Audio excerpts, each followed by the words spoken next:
números contam a história do espetáculo. Jair pode marcar a ponta, tira gol!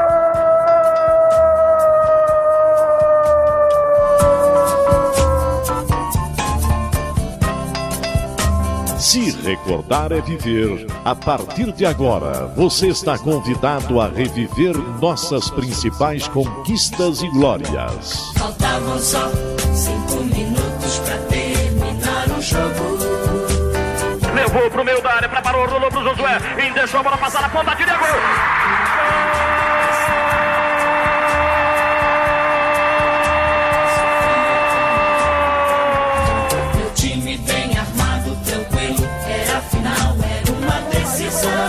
Memórias, entrevistas, registros históricos e depoimentos. O Vila sempre teve, assim, uns torcedores muito corajosos. Foi lá, pegou os 3 fios de cima do Estádio Olímpico e cortou a luz no instantinho. Porque o ambiente era muito pesado, né? A emoção era muito grande naquela época. E foi o jogo todinho a gente atacando e não conseguia fazer o gol, né? Primeiro tempo estava 2-0 pro Riachuelo. Eu e o Ed fomos pro vestiário. Aí, na fúria nossa lá, nós agredimos fisicamente alguns jogadores. E fomos pro campo ganhando de 5-2. Sofria como louco, com o rádio colado no pé do ouvido. Está no ar Futebol de Goiás e suas histórias. Um programa que exalta as raízes do nosso futebol. Atenção! Preparou! Correu! E chutou!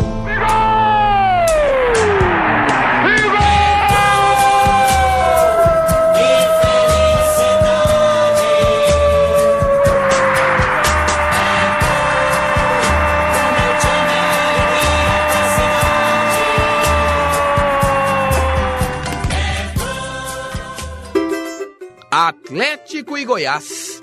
Goiás e Atlético. Os dois clubes ganharam destaque nestas primeiras décadas do século XXI e são personagens protagonistas de nossa história atual.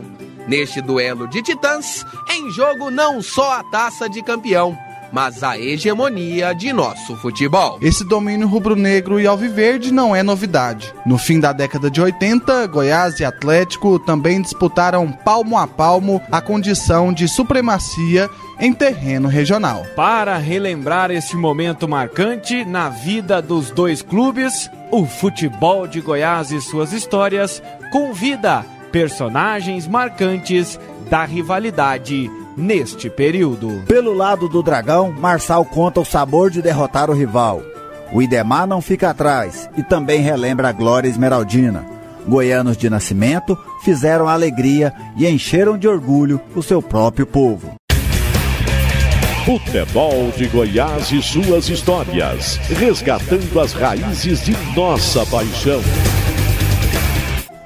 E o programa Futebol de Goiás e suas histórias deste domingo vai retratar duelos históricos entre Goiás e Atlético, Atlético e Goiás. E inicialmente, Rafael Bessa, Gerliezer Paulo e João Paulo de Medeiros, vamos ao ano de 1985, onde o Atlético conquistou o título de campeão goiano depois de 15 anos sem títulos. E ao nosso lado, nesta primeira parte do programa, está Marçal Filho. Por Marçal Filho, quem é Marçal? Como Marçal se tornou um dos grandes ídolos, uma das grandes revelações do Atlético? Hein, Marçal? Boa tarde a todos, amigos. Me desculpa, boa tarde aos atleticanos, né? E também aos torcedores do Goiás. Olha, eu me considero um felizardo. Essa é a realidade. Por ter me tornado um atleta profissional. Quantas pessoas do interior não gostariam de se tornar um atleta profissional? Resumindo, jogador de futebol. E felizmente, Papai do Céu me abençoou. Consegui jogar futebol no Brasil, jogando no Atlético, no Goiás. E tenho um carinho enorme por esse time, olha. Pelo Atlético Clube Goianiense. Vim de Silvânia em 82 para fazer teste no Atlético. Fiz o teste no juvenil, passei, no ano de 83, meu primeiro ano de juniores, disputei o segundo turno do campeonato profissional, ou seja, com 17 anos eu me tornei profissional no Atlético. Faltavam jogadores naquela época para completar o elenco do profissional. Eu tinha terminado um treino dos juniores e o professor Gervásio me chamou: Marçal, vamos com a gente para completar. E lá fui eu. Pronto, e esse dia foi maravilhoso, porque a partir daí, no domingo seguinte, tinha um amistoso em Anápolis, contra o Anápolis. Participei do amistoso, eu era o treinador Vail Mota, em 83. Participei do amistoso, fui bem no amistoso. E no domingo seguinte, era com o próprio Anápolis, pelo segundo turno do futebol goiano de 83. E eu fui como titular do time. Ou seja, fui bem no primeiro jogo. E depois, durante a semana, treinei com o profissional. E daí não saí mais. Ou seja, em 1983, se eu não me engano, 14 de agosto, foi quando... Respirar um pouquinho, porque... O que passa na sua cabeça quando você lembra dessa sua chegada? O que era o Atlético? O que tinha o Atlético à sua disposição? Primeiro tinha vontade. Essa era vontade de vencer. Como é que é a vontade de vencer? Eu já tinha falado, ser atleta profissional. Ou seja, vem do interior, não podia decepcionar os pais. Vem para vencer. Imagina na época minha, 82, você sai de Silvânia, vem fazer teste no Atlético e aqueles amigos, né? Ah, não vai passar não vai... Aqueles vizinhos, não vai passar no teste não, essa coisa toda. Resultado, voltei para Silvânia com a ficha de inscrição, passei no teste. Então, vem uma lembrança muito grande, muito boa. É uma emoção indescritível. Essa é a realidade. Por quê? De família pobre, essa coisa toda. Meu pai era funcionário da Celg e eu tinha um objetivo na vida, que era me tornar atleta profissional. Felizmente, papai do céu me ajudou e eu consegui. Hoje, já sou vovô, então, poxa, eu tenho que dobrar e faço isso todos os dias. Dobro o joelho e agradeço. Agora, Marçal, falando um pouco, já iniciando sobre a questão do campeonato. O Atlético chegava como favorito em 85, o presidente era o Odilon Soares. O que ele dizia para vocês? Como que foi esse planejamento para iniciar a competição? O Atlético iniciou a competição, formou time para ser campeão. O objetivo era ser campeão goiano. Há 15 anos que o clube não obtinha um título. Aí, resultado, Odilon Soares, José Martim de Souza Zenha, Regis Estival, José da Cruz Carvalho, Zeca, enfim, várias pessoas, Carlos Eduardo Rezende. Então, várias pessoas do bem que se uniram em prol desse objetivo, que era ser campeão. Então, começou o campeonato já com contratações de peso, que no ano anterior, 84, tinha sido campeão goiano. Um exemplo, Nélio, volante, foi campeão em 84 pelo Vila, Marinho, lateral direito, pelo Vila Nova, e o artilheiro de todos os tempos, Bill, que também participou da campanha. Então o Atlético montou um time para ser campeão. E quando, chegando evidentemente esses jogadores, a briga nos treinos era acirrada. Para quê? Para jogar. Então foi um elenco forte, um elenco muito bom, que foi montado para ser campeão. Marçal, esse campeonato, claro que ficou marcado para você pelo título, mas ficou marcado para você também pessoalmente, né? Porque você atingiu um patamar diferente, foi convocado para a seleção sub-20. Me conta como foi o dia que você ficou sabendo que tinha sido convocado e como foi jogar lá na seleção. Olha, eu cheguei no clube e uns dirigentes já conversando comigo, olha, parabéns. Mas por que parabéns? Não, vai lá dentro que o pessoal quer falar com você. O Zuino na época. Aí, eu sem saber de nada, 2 jogadores, Marçal, parabéns. Não sabia, mas por quê? Não sabia, aquela história, não era meu aniversário, nada. Foi quando a diretoria me chamou e falou, olha, Marçal, ligaram aqui da CBF, pedindo seus dados, tudo, né, porque tem uma possibilidade grande de você ser convocado para a seleção sub-20. Cara, o mundo caiu. O mundo caiu nesse dia. Aí vem tantas coisas na vida da gente, né? Poxa, que há 2 anos atrás eu tava vendo a seleção sub-20 com Dunga, Jorginho, Heitor, Hugo de Morrinhos, Gilmar, Bebeto. Poxa, essa seleção sendo campeão, se eu não me engano, no México 83. Aí, 2 anos depois, eu tava lá. Isso é ser feliz demais, é ser abençoado demais. Aí foi uma emoção muito grande. Eles só falaram, olha, prepara, porque pode surgir essa convocação. E felizmente, eu tava voando baixo nessa época. Começou o Campeonato Goiano, primeiro tinha uma Copa pequena, se eu não me engano, Iris Rezende, formação do time, aquela coisa toda, e vieram muitos jogadores, né? E nessa Copa eu comecei jogando, depois o Arizona me tirou, e começou o primeiro jogo do campeonato, eu fiquei no banco. E a torcida achou ruim, porque eu tinha feito uma Copa Iris Rezende maravilhosamente bem.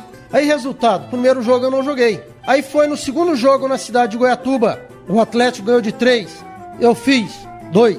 Então, poxa, o Atlético ganhou de 3, eu fiz 2, vou dar sequência, né, como titular. Aí, no jogo seguinte, era contra quem? Era contra o Vila. Aí o que aconteceu? Concentrei tudo, aí ó, não é pra você jogar que você tem que apresentar na seleção sub-20. Cara, aí eu vou ficar chateado, porque eu concentrei e não fui pro jogo? Não, olha, é pra você viajar assim, desse jeito. Você foi convocado pra seleção sub-20. Cara, foi uma das maiores alegrias no futebol que o Papai do Céu me proporcionou. Com Tafarel, com Miller, Silas, acho que não precisaria mais referência. Dida, lateral esquerdo. Enfim, Gerson, atacante, que era do Atlético Mineiro, faleceu. Acho que faleceu em 1990, se eu não me engano, alguma coisa assim. Enfim, esse é o mundo do futebol. O primeiro bloco do Futebol de Goiás e suas histórias vai ficando por aqui. Mas a gente já viu que tem muitas histórias. E no próximo bloco nós vamos entrar assim, ó, de sola. Não era muito seu estilo, mas nós vamos entrar de sola nos duelos contra o Goiás. Combinado, Marçal? Combinado. Não sai daí não, daqui um pouquinho a gente volta. Então tá aí. Aí você fica com o Linha do Tempo aqui no Futebol de Goiás e suas histórias.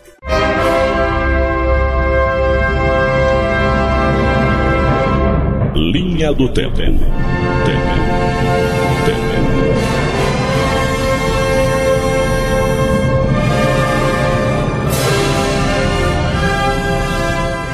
Década de 80. No dia 13 de abril de 1984, Vila Nova finalizou sua preparação para a estreia no segundo torneio Centro-Oeste. O destaque foi para as camisetas utilizadas pelos jogadores na ocasião, que traziam uma mensagem de apoio às eleições diretas no Brasil.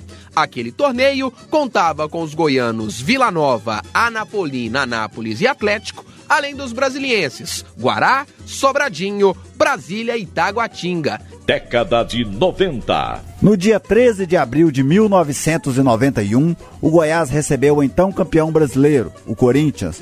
No entanto, o time esmeraldino não deu chances para o alvinegro paulista e ganhou por 1-0 no estádio Serra Dourada. O único gol da partida foi marcado pelo zagueiro Richard. Naquele dia, o Goiás teve em campo Eduardo, Wilson, Richard, Jorge Batata e Lira, Wallace, Fagundes e Luvanor, Niltinho, depois Formiga, Túlio e Paulo César. Futebol de Goiás e suas histórias. Redescobrindo o passado para compreender o futuro.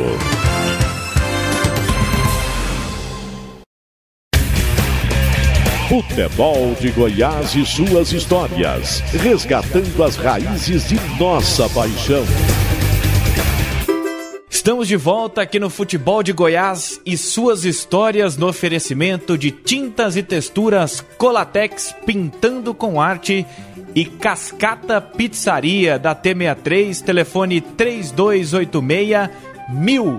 Hoje, o Futebol de Goiás, nesta primeira parte, houve o lado rubro-negro desta decisão, João Paulo. É, a decisão contra o Goiás, que na primeira fase o Marçal Filho, não sei se por sorte ou azar, ficou fora do jogo. Por que você não jogou aquele jogo, Marçal? Eu falo que não é azar não, por sorte, que eu fui convocado para a seleção sub-20. Concentrei tudo, rapaz. Eu tinha chegado da seleção sub-20, pedi para não concentrar na sexta-feira, para curtir mais a família. Aí, não, você tem que concentrar, solteiro, aquela coisa toda, e Goiânia... Goiânia sempre foi de ter muita mulher bonita, essa coisa toda. Então, aí o que acontece? Pessoal, não, solteiros tinham que concentrar.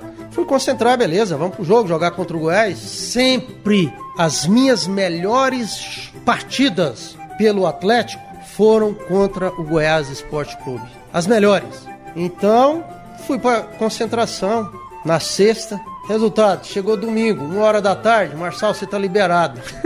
Você não vai pro jogo não. Ah, mas não vou por quê? Não, porque você tem que viajar pro Rio de Janeiro, apresentar na seleção sub-20. Já era na segunda fase da seleção sub-20, que era aquela fase que 2 semanas, aliás, 20 dias depois, a gente já estaria viajando para o Mundial. Então, para não correr risco, a diretoria achou melhor que eu não jogasse a partida contra o Goiás e viajei para o Rio. Cheguei lá no Rio, fui vendo o Fantástico, 1-0 para o Goiás, gol do Cacau. E aí você acabou não vendo e não acompanhando o clima que instaurou dentro do Atlético, que com essa derrota por 1-0, o Atlético acabou demitindo o Arizona e contratou o Hélio Custódio, né, o Índio, para comandar a equipe nessa sequência do campeonato. Teve a sequência da primeira fase, o Atlético se classifica para o hexagonal final, com o Goiás tendo uma grande vantagem sobre os outros adversários e precisava tirar essa vantagem para ser campeão, embora tivesse o hexagonal, mas os pontos acumulados faziam diferença.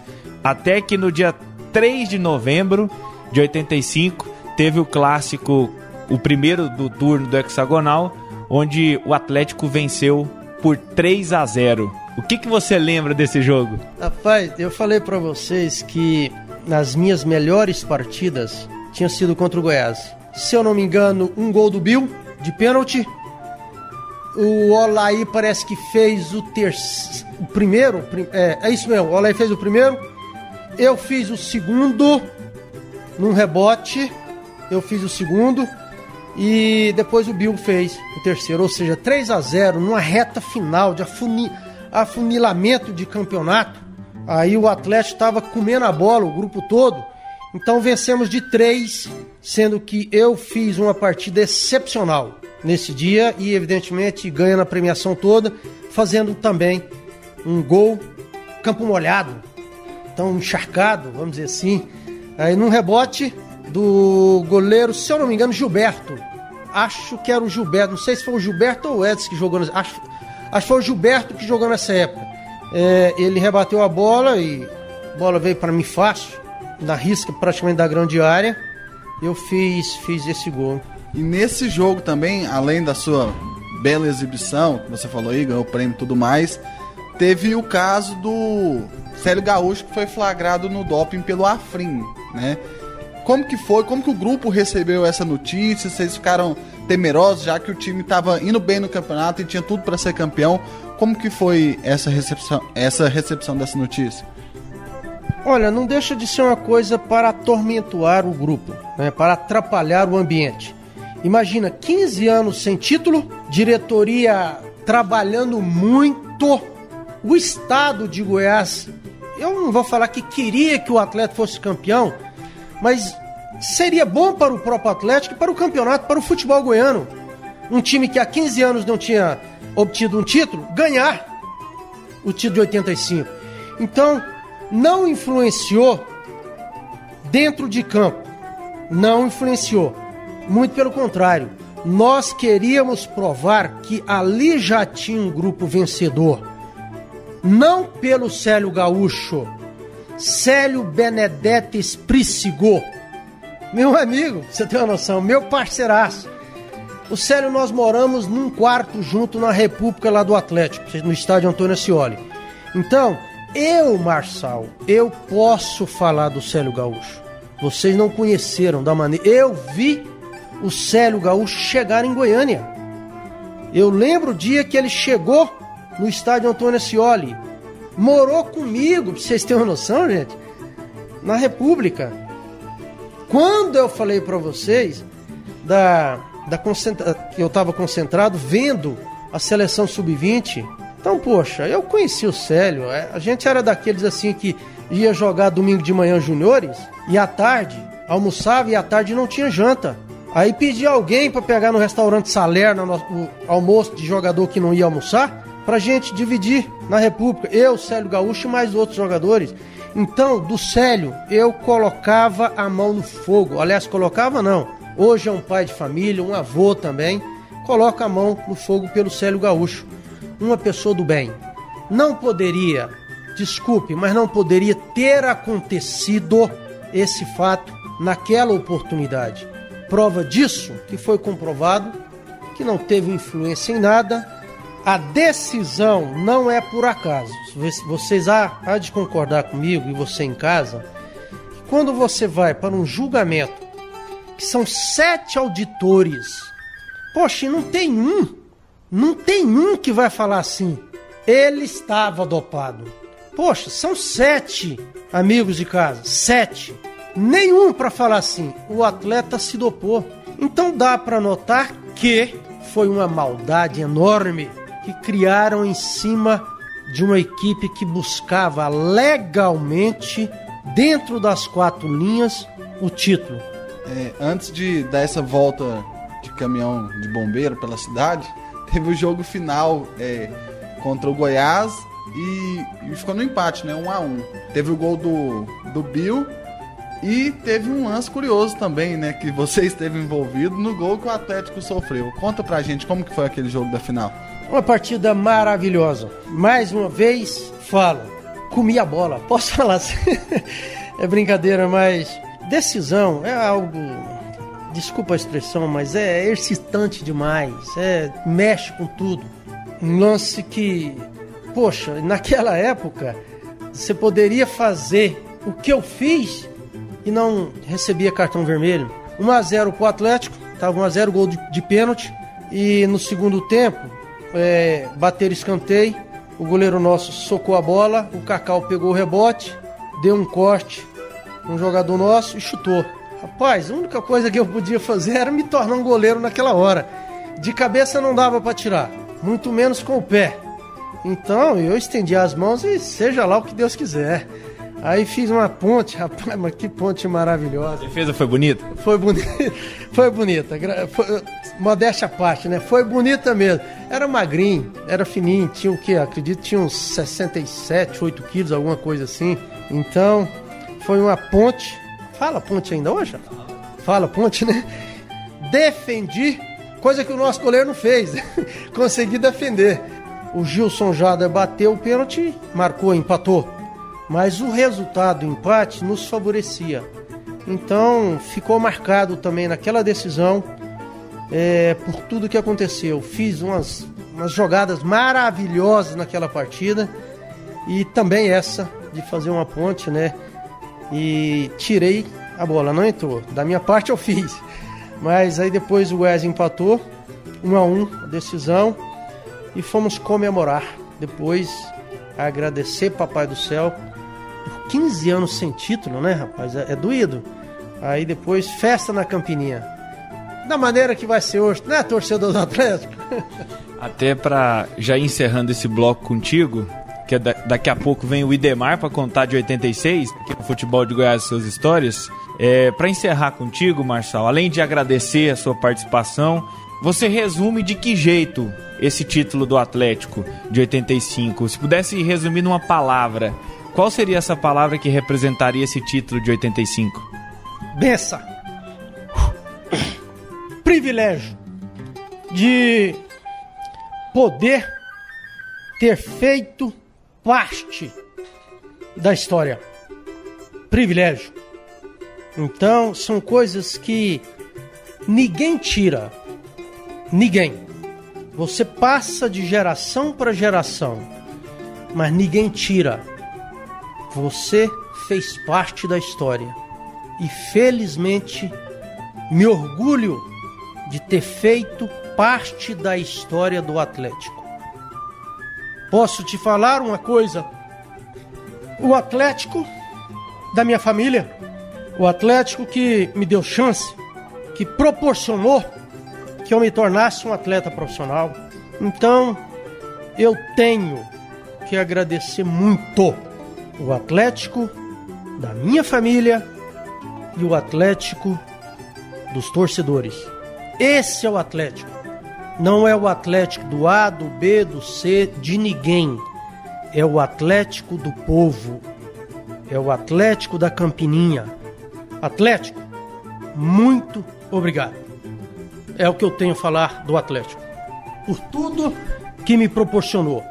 Por ter me ajudado a me formar um homem, um atleta profissional de futebol. Obrigado, Atlético. Depois desse depoimento emocionante e emocionado do Marçal Filho, você fica com o quadro Museu do Gol.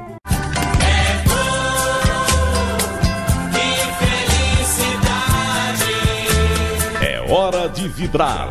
É hora de se emocionar. E atenção que vamos repetir o gol. Números contam a história do espetáculo. 8 minutos do clássico do ano. Aí, Jair pode marcar a ponta, tira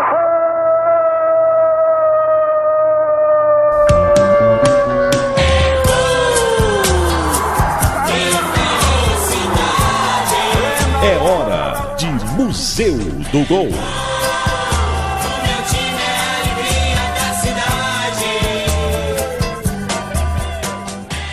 Em busca do bicampeonato inédito, o Atlético enfrentou o Goiás na decisão do Campeonato Goiano 2011. Dono da melhor campanha na primeira fase, o Dragão tinha vantagem do empate. No primeiro jogo da decisão, no dia 8 de maio de 2011, os rubro-negros empataram o jogo com gol de Marcão, aproveitando a falha do goleiro Pedro Henrique. A narração é de Ronair Mendes.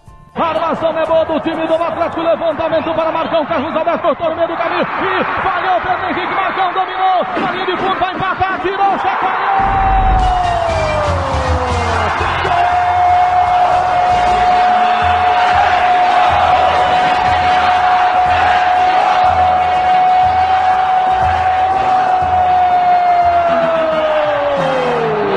Grita, galera bonita, é rubro-negro! É rubro-negro, é rubro-negro, Atlético! Marcão o artilheiro, Marcão o matador, Marcão tem 13 gols no Goianão, Marcão com ele não se brinca não, e ele marcou o gol pra sua mãe, a dona Sônia, Marcão, demais o gol que ele faz, é uma loucura essa figura, explode num delírio de felicidade essa massa atleticana. Marcão não falha, Marcão chacoalha aos 37 do primeiro tempo. Futebol de Goiás e suas histórias. Redescobrindo o passado para compreender o futuro.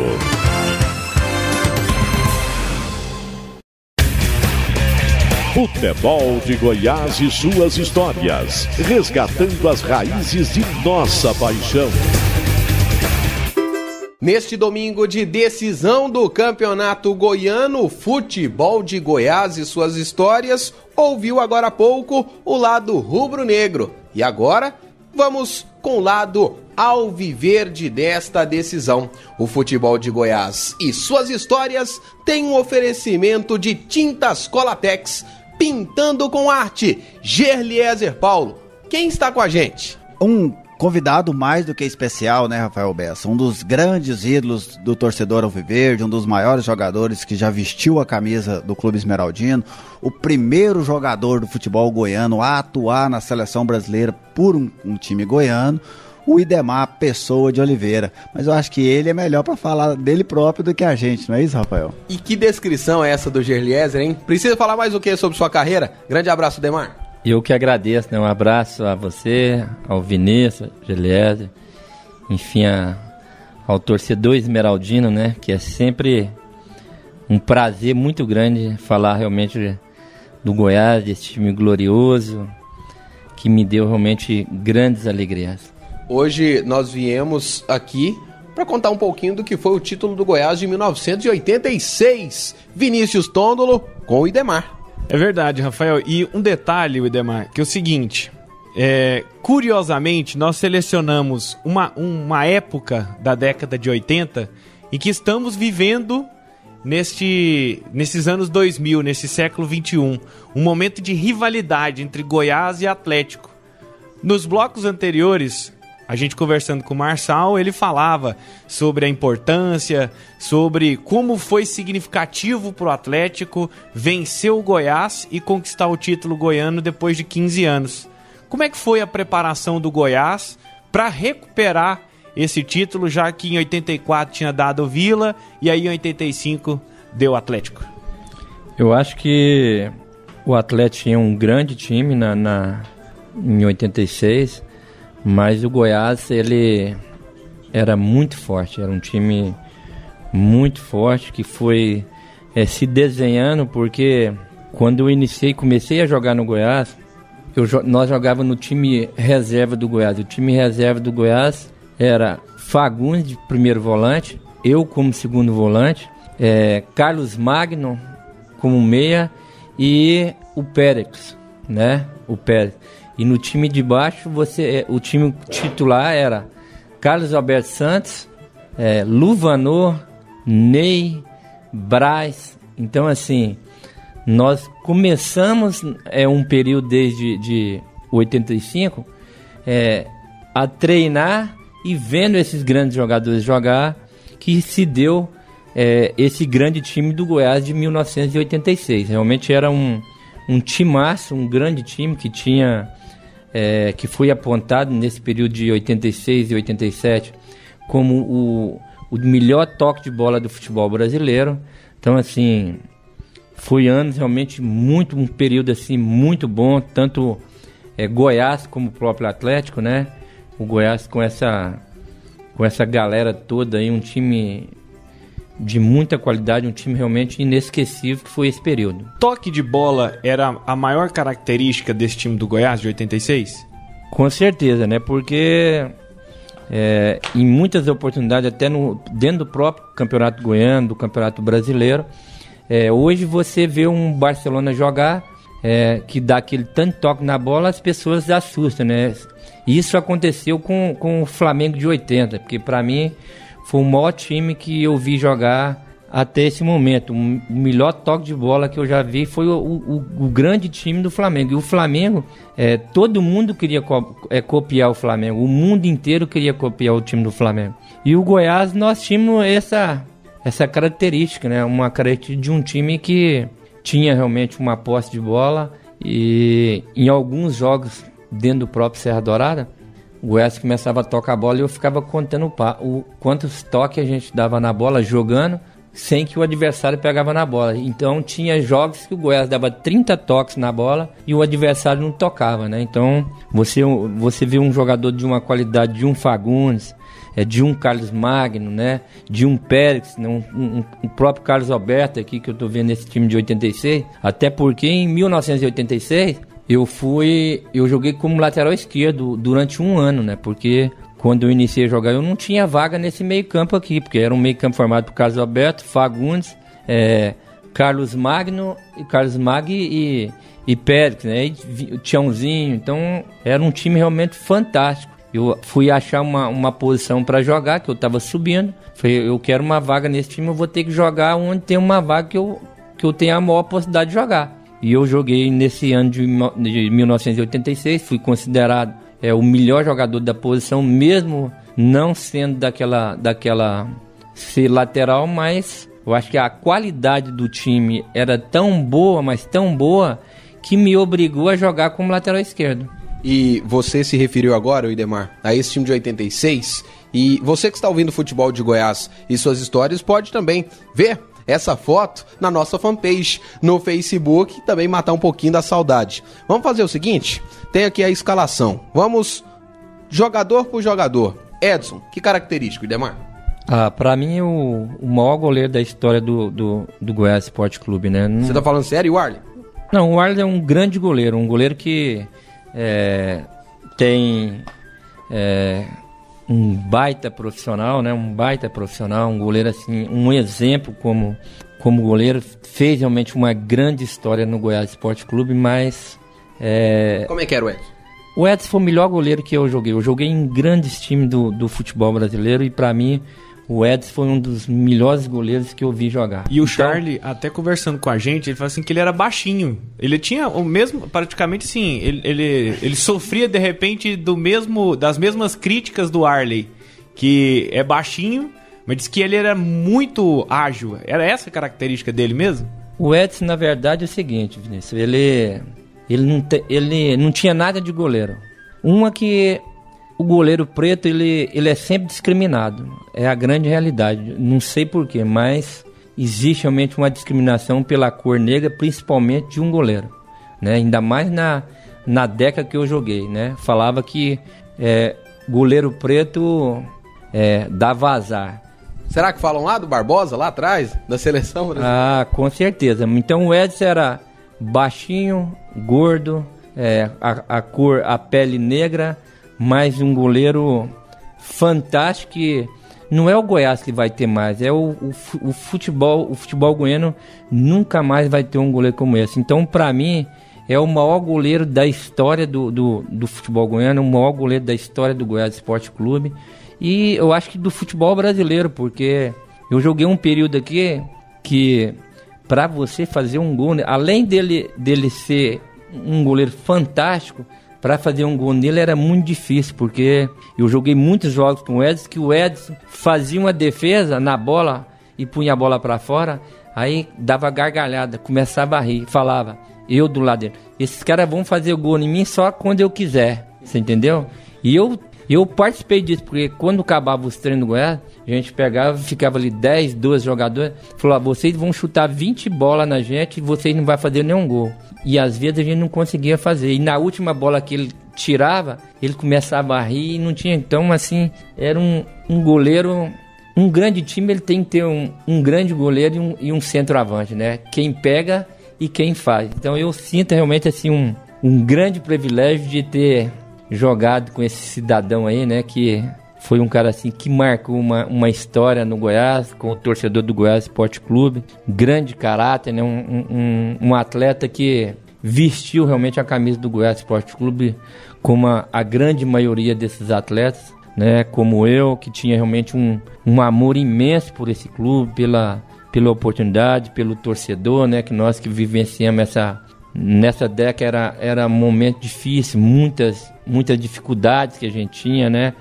Com relação a até campo de treinamento, porque esse time aqui, então nós tínhamos que ir para treinar Nova Veneza, em todo o canto aqui de Goiás, para arrumar um campo para treinar, né? Porque Goiás tinha praticamente um campo, que era o primeiro campo da Serrinha, então treinava ali o profissional, o juvenil, praticamente todas as categorias, então a gente tinha muita dificuldade com relação a isso aí, e às vezes não tinha condição de fazer um treino 2 períodos, porque a lavadeira lavava a roupa depois do treino da manhã e a roupa não enxugava, a Marleusa, né, lavava a roupa e não tinha como treinar à tarde porque não ia enxugar.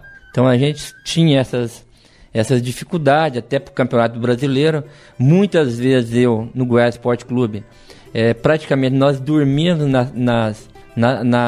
no aeroporto, né? Porque o Goiás pegava só o voo da madrugada, o Corujão, então era muito difícil. Então pegava os descontos, então a nossa viagem era a viagem da madrugada. Então a gente sofria realmente muito, mas é um privilégio, né? É um privilégio de ter tido realmente essa oportunidade de jogar contra, além de ter um grande time, de você jogar contra grandes clubes, principalmente no nosso estado de Goiás. O Idemar, seguindo aí esse time, você citou aí o Edson, para você o maior goleiro da história do Goiás, você era o lateral esquerdo, mas na defesa a gente tinha outros 3 jogadores, né, que eram titulares. E daqui a pouco, Geliesa, daqui a pouco a gente vai falar sobre a defesa, pode ser? Pode ser. O Idemar, vamos fazer o seguinte, na sequência a gente vai falar sobre a defesa, sobre o meio e sobre o ataque, combinado? Combinado. Você está no Futebol de Goiás e suas histórias, que tem um oferecimento, Vinícius Tondolo, da Cascata Pizzaria da T63. A sua pizza preferida está aqui, 3286-1000. Você fica com o quadro Enciclopédia do Futebol.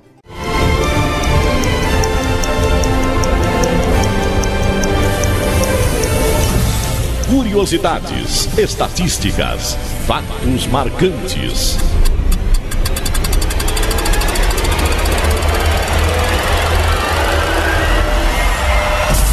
Chegou a hora de abrir a enciclopédia do futebol. Ao longo da história, Atlético e Goiás terminaram como campeão e vice em 13 oportunidades, sendo que em 8 foram realizadas finais diretas pela definição do dono da taça: 1972, 2006, 2007, 2009, 2011, 2012, 2013 e 2014. Em 1986, o título foi definido por meio de um hexagonal final. Em 87, o Goiás foi o melhor dos 2 turnos e não houve a necessidade de uma decisão. Em 88, o Atlético levantou o caneco após a disputa de um quadrangular final.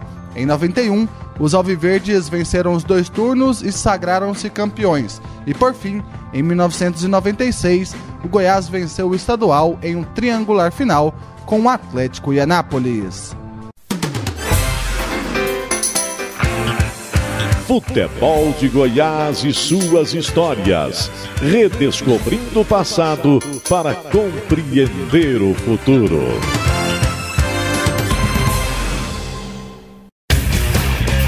Futebol de Goiás e suas histórias. Resgatando as raízes de nossa paixão.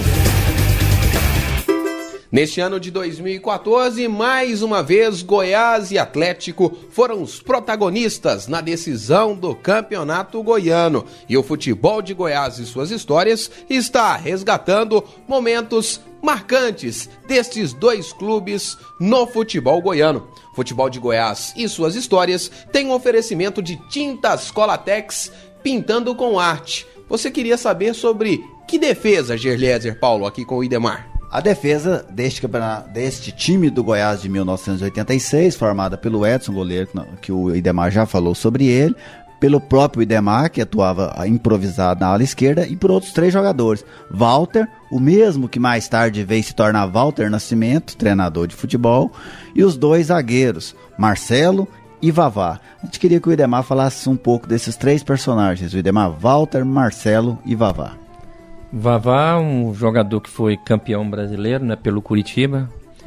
O Goiás trouxe o Vavá, um batedor de falta, cobrava muito bem as faltas.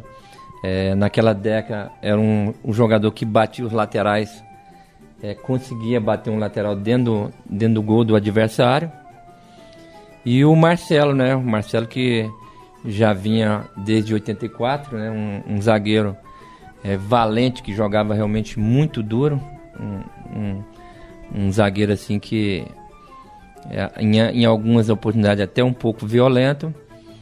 E o Walter Nascimento, né? Walter Nascimento, um lateral vindo do Noroeste Bauru, o Walter Nascimento, um lateral que marcava muito bem, não era um lateral que tinha um apoio bom, mas um lateral assim que taticamente compunha ali a defesa, porque praticamente ficava ali Walter, Edson, Walter, Marcelo e Vavá, Fagundo um pouco atrás, eu jogando como o lateral esquerdo, mas funcionava ali mais como um segundo volante, como um meia também bem avançado.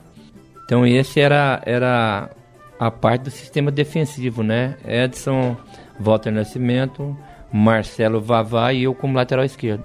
E o meio-campo? Agora há pouco você puxou pela memória, Idemar. Fagundes, Carlos Alberto, Carlos Magno e Tiãozinho. Era um setor bom de criação?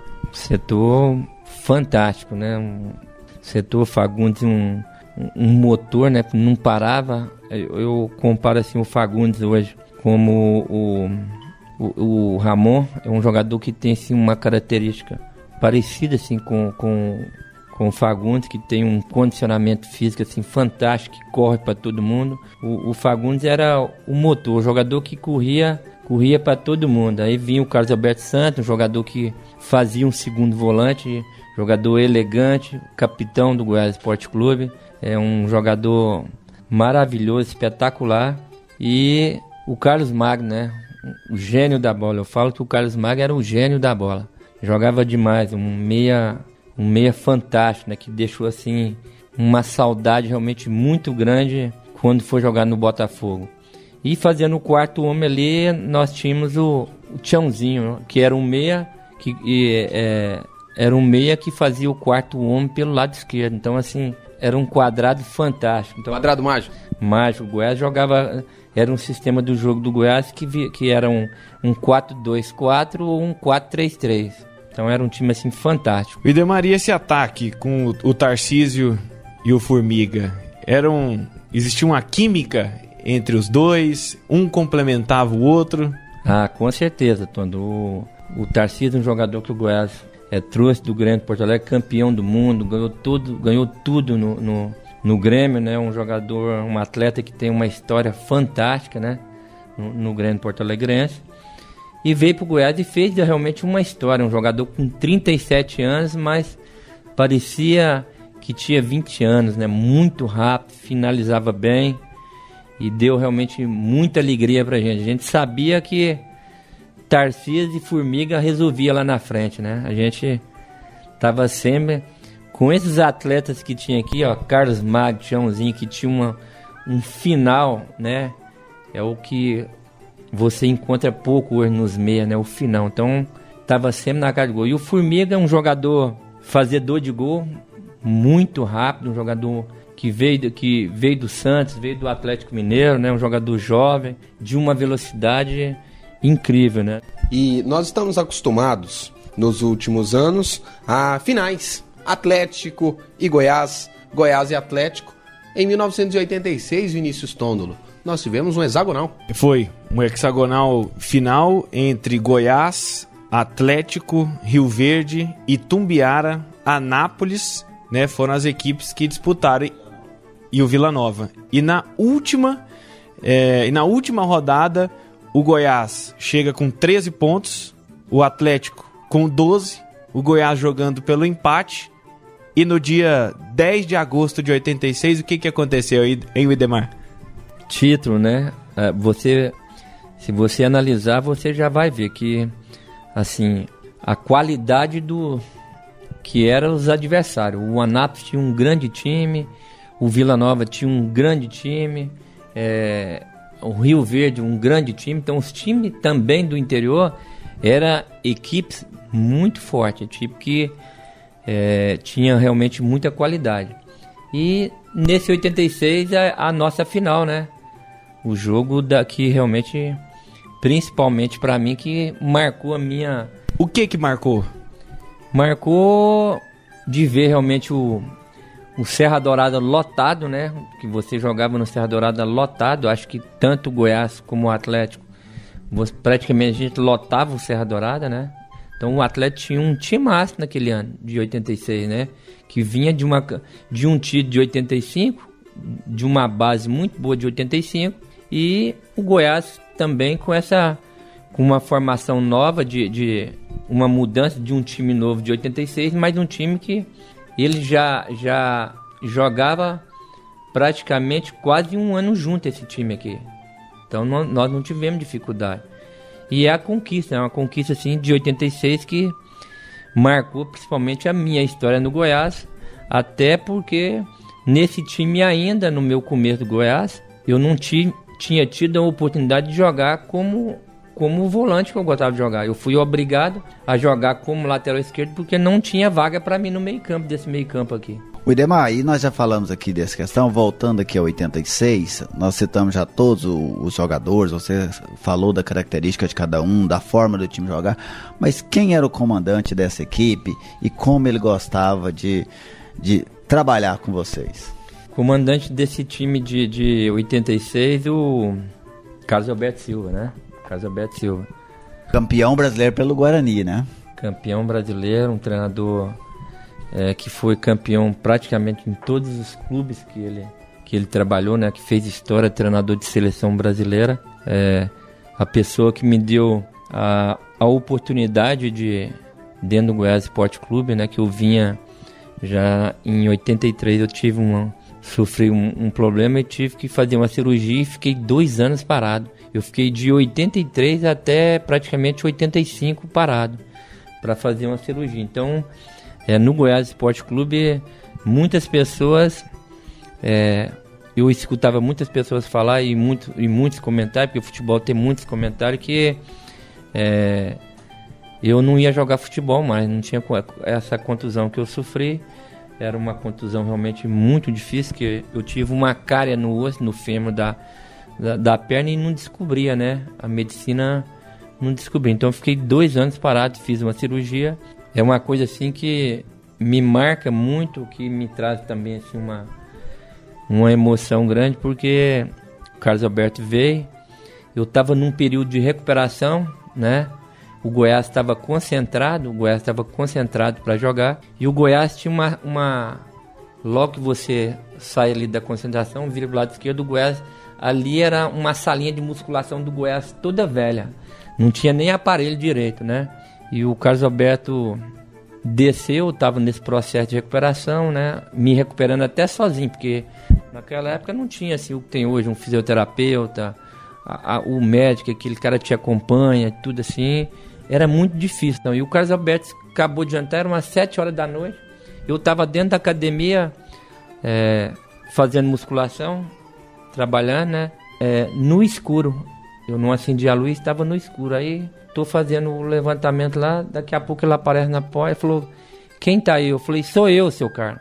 Ele falou: eu quem? O Idemar. Acende a luz aí. Aí ele foi, eu acendi a luz e tal. Ele falou: por que você tá aí na luz? Eu falei: não, eu tô trabalhando aqui.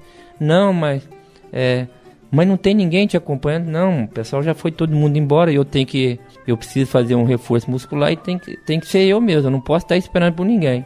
Aí eu comecei a contar um pouco da minha vida, da minha história para ele, né? De onde eu vim, né? De Damolândia, de uma família assim muito pobre e tudo, que eu estou passando por um processo assim muito difícil, né?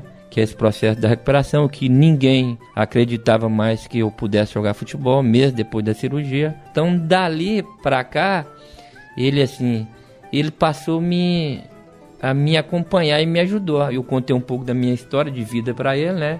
Eu falo que o Carlos Alberto Silva, ele foi um anjo que Deus mandou pro Goiás Esporte Clube, né? O Idemar foi o nosso convidado especial nessa dose dupla que o futebol de Goiás e suas histórias promoveu neste domingo de decisão do Campeonato Goiano entre Goiás e Atlético. Vinícius Tondolo. Relembrando jogos históricos entre Goiás e Atlético ao longo de nossa história, Rafael Bessa. O futebol de Goiás e suas histórias tem um oferecimento de Pizzaria Cascata da T63. A sua pizza preferida está aqui, 3286-1000, Gerlieser Paulo. É isso aí, Rafael Bessa. E agora nós vamos àquele momento de emoção, o Museu do Gol.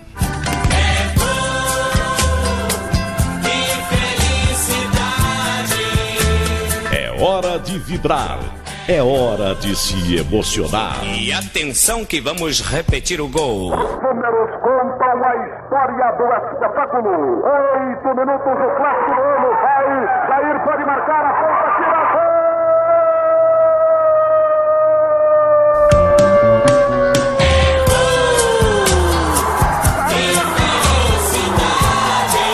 É hora de Museu do Gol.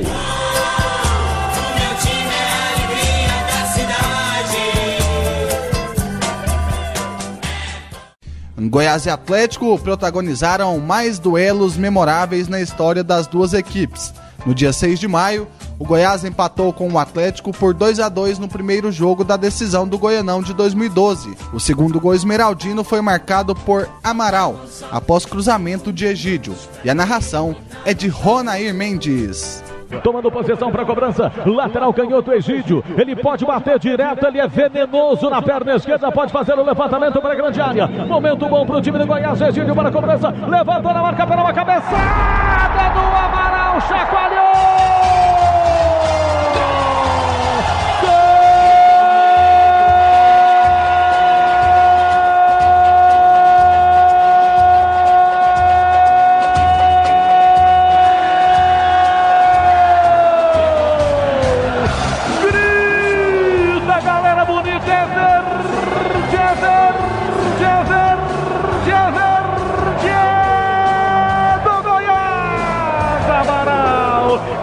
25 Amaral, de cabeça Amaral, pra tudo ficar legal Amaral, pra felicidade geral Amaral, pra delírio da massa esmeraldina Amaral, de cabeça aos 3 minutos do segundo tempo, o Verdão passa à frente de novo, aumenta de novo a vantagem o time do Goiás, levantamento perfeito na cobrança de falta de Egídio, Amaral se antecipou no primeiro pau, meteu de cabeça sem chances pro goleiro Roberto, é o Verde mostrando a sua força, Amaral, camisa 5 demais, o gol que ele faz, Amaral, é uma loucura essa figura, Amaral, olha o que você faz com o povão esmeraldino, Amaral. Fica por aqui a edição de número 11 do programa Futebol de Goiás e suas histórias. Um grande abraço ao Marcelo da Laranjinha, ouvinte ligado lá em Abadia de Goiás. Agradecemos ao apoio do Denilson e toda a família da Pizzaria Cascata da T63. O Nildo, o David, a Ana Cleia, a Divina, o Antônio, o Diogo, a Vera Ana, todo mundo ligado na 730, a Pizzaria Cascata da T63. A sua pizza preferida está aqui. Tenha um bom domingo e até o próximo final de semana.